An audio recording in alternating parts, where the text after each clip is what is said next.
But once you encounter it, you automatically recall it. How can this be reckoned? Who could keep this book straight?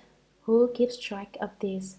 This proves that although you have temporarily forgotten about it, your eighth consciousness remembers. That's why when you see the thing, you remember.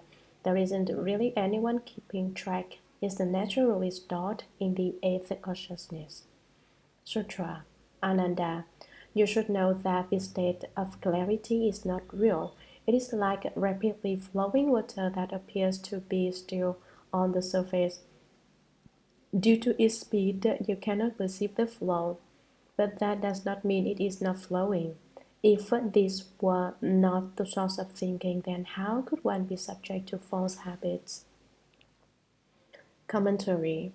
Ananda, you should know that this state of clarity is not real, and that still and unmoving place described above is not really still after all. Why not? It is like rapidly flowing water that appears to be still on the surface. When you look at it, it seems to have no waves and no current. Due to its speed, you cannot perceive the flow, but that does not mean it is not flowing. Since there are no waves, you cannot see the water is flowing, but that doesn't mean that there's no flow. It's flowing, but you cannot see it because there are no waves. Earlier, we discussed the formation skandha. Now we are discussing the consciousness skandha. If this were not the source of thinking, then how could one be subject to false habits? If there were no false thoughts in the consciousness skandha, then it would not be influenced and permitted by false habits. Sutra, if you do not open and unite your six sense faculties so that they function interchangeably, this false thinking will never cease. Commentary. If you do not achieve the state where you can open and unite your six sense faculties so that they function interchangeably, if you have not reached that level of cultivation, this false thinking will never cease, unless you attain the state in which you can use your six sense faculties interchangeably. This false thinking will not go away. Sutra. That's why your seeing, hearing, awareness, and knowing are presently strung together by subtle habits, so that within the profound clarity, existence and non-existence are both unreal. This is a fifth kind of upside-down, minutely subtle thinking. Commentary. That's why your seeing, hearing, awareness, and knowing are presently strung together by subtle habits. The functions of your six sense faculties, seeing, hearing, smelling, tasting, tactile awareness, and knowing are strung together by subtle habits, like beads on a string. These habits are extremely subtle and hard to detect, so that within the still, profound clarity of your nature, existence and non-existence are both unreal. You may maintain that they exist, but they do not really exist. You may claim they don't exist, yet they do exist. This kind of intangible situation is a state of the fifth kind of upside-down, minutely subtle thinking. This kind of false thinking is also very subtle and difficult to detect. Sutra. Ananda, these five skandhas of reception develop the five kinds of false thinking. Commentary. Ananda, these five kinds of skandhas of reception, form, feeling, thinking, formations, and consciousness, develop with the five kinds of false thinking. So these five kinds of false thinking are also produced. Sutra. You also wanted to know the depth and scope of each realm. Form and emptiness are the boundaries of form. Contact and separation are the boundaries of feeling. Remembering and forgetting are the boundaries of thinking. Destruction and production are the boundaries of formations. Deep purity, entering to unite with the deep purity, belongs to the boundaries of consciousness. Commentary. You also wanted to know the depth and scope of each realm. You wanted to know whether the realm of each skandha was shallow or deep. What are they like? Where are their boundaries? I will tell you now. Form and emptiness are the boundaries of form. Form and emptiness are relative to each other, and they are the boundaries of form. Contact with and separation from the objects of touch are the boundaries of feeling.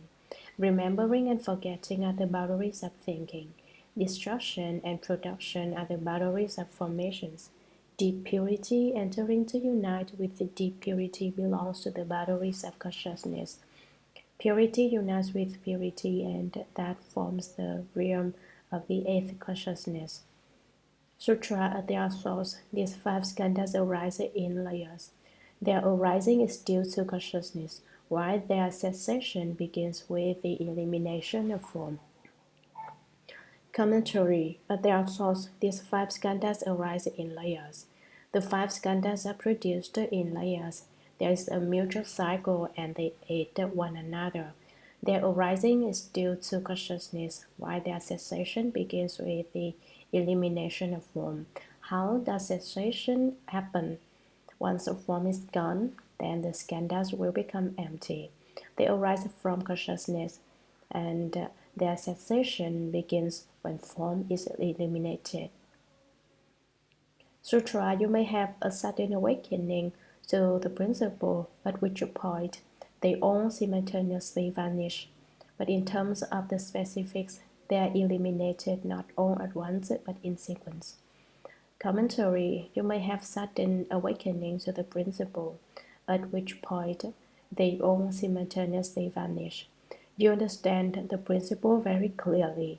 Once you have awakened, the methods of cultivation you have used cease to exist, and the notion of awakening is also gone. If you understand the principle, then even the idea of awakening is gone. But in terms of the specifics, they are eliminated not all at once but in sequence. On the nominal level, you have become enlightened. But at the level of phenomena, elimination takes place in sequence. It's like taking off clothing. You have to first take off the first layer, and then the second layer, third layer, the fourth layer, the fifth layer. In terms of specifics, you have to eliminate them in sequence. Having understood the principle, you still have to cultivate at a practical level. Only through actual cultivation can you break through all five skandhas.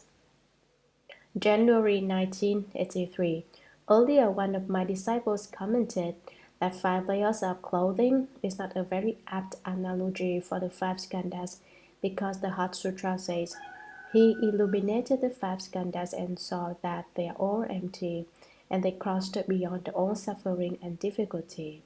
If they were like five layers of clothing, then when all the layers were peeled away, the person would be naked. So his comment that this would cause people to have false thoughts is true enough. Before the five skandhas have been broken through, the person is still covered by the five layers of clothing, and people don't have so many false thoughts. Once the skandhas are broken through and the person is naked, oh no. So the analogy is slightly problematic. No wonder you said it caused you had to have false thoughts. What do you think should be done? Can you offer another explanation? The five layers of clothing are visible, while the five skandhas are invisible.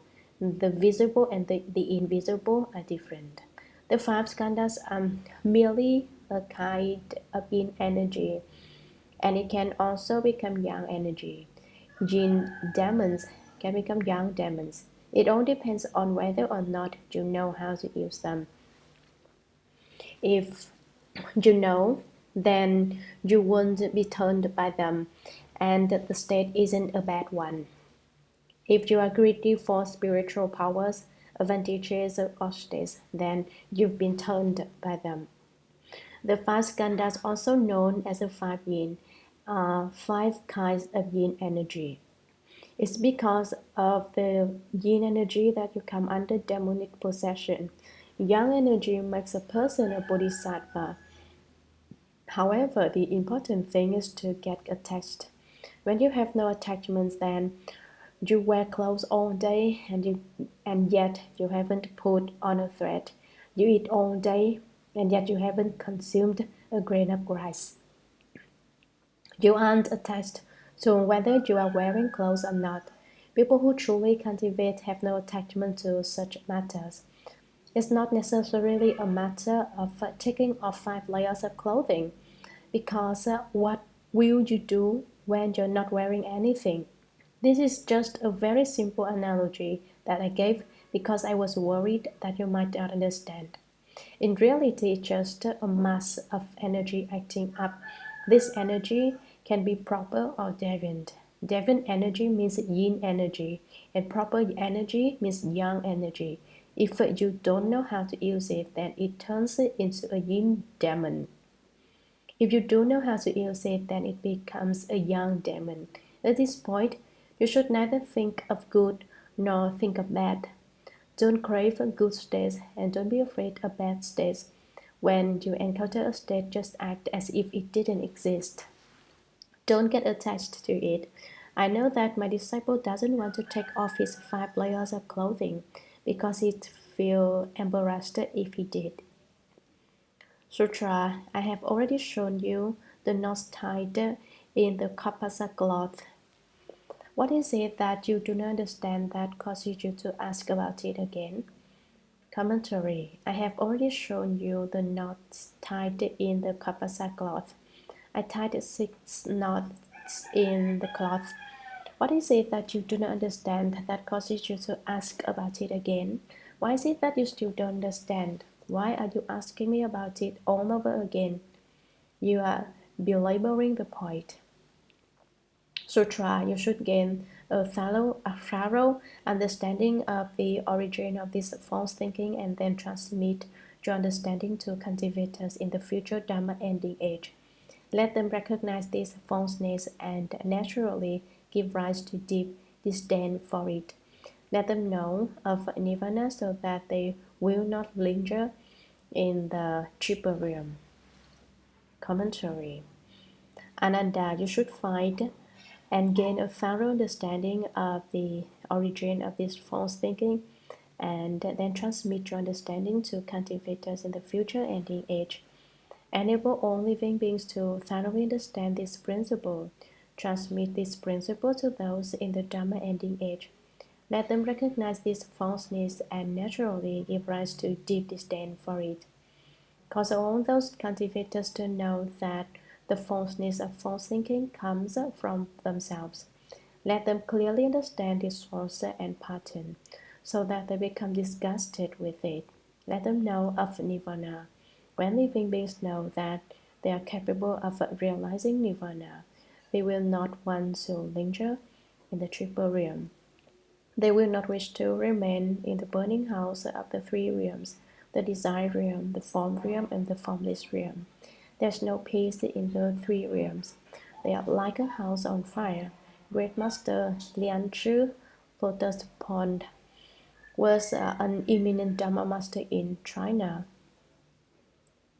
After he had left the home life, he was always thinking about going home to see his wife.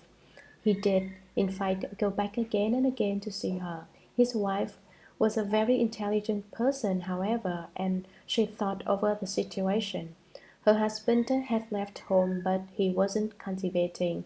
He still held on emotional love and could not put it down. He kept coming home, and that really wasn't the way to do it. So she dug a big pit right in front of the door to her house and covered it with a mud. Inside the pit, he built a small fire. The next time Great Master Lan Chu came back home, he stepped into the trap and fell into the burning pit. "What are you doing? Building a pit of fire right here," he cried. His wife replied, "If you know it's a pit of fire, why do you keep coming back?" Hearing that one sentence, he became enlightened and never went home again. That illustrates the saying, "There is no peace in the 3 realms. They are like a house on fire." The desire realm, the form realm, and the formless realm are not pleasant or safe places. Rather, they are like a burning house.